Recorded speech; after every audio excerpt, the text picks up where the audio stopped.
To come back to where we came in, the shifting narrative on the COVID era in Britain. The former Health Secretary, Matt Hancock, has had all his WhatsApp messages released. The tone throughout is weirdly vicious and punitive. For example, take a look at this. Hancock accused of weaponizing disabled children with threat to block centre if MP didn't back COVID curbs. Senior Tory MP Jake Berry has called for Matt Hancock to be hauled before the Commons for questioning after leaked messages showed he discussed threatening to block a disabled centre in an MP's constituency to get him to vote for COVID curbs.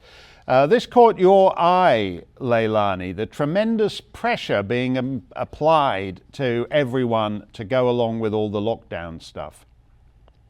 Absolutely. So you see from all of Matt Hancock's messages that they were really pushing fear.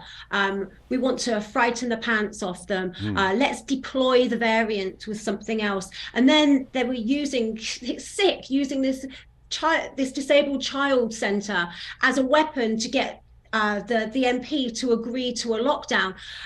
We've also seen Chris Whitty say that he didn't believe that COVID was deadly enough to fast track the vaccines without the proper testing, right? So we're seeing this come out. Now, to me, it's not surprising whatsoever. I'm glad they've come out. I'm glad the messages are out there for the public to see. People like my parents have phoned me up and said, oh, I see you were right. I've seen the messages.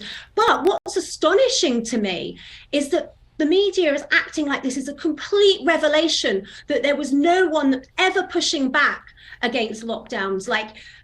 There was no one ever questioning it. And it was their job to question it. And then you see the backtracking of people like Jeremy Vine on TV interviewing someone who said, and then saying, would you have gone along with lockdowns if it wasn't for the psychological operation? But Jeremy Vine, you were part of the psychological operation. You were helping instill the fear that Matt Hancock had told everyone in the media to kind of pass along.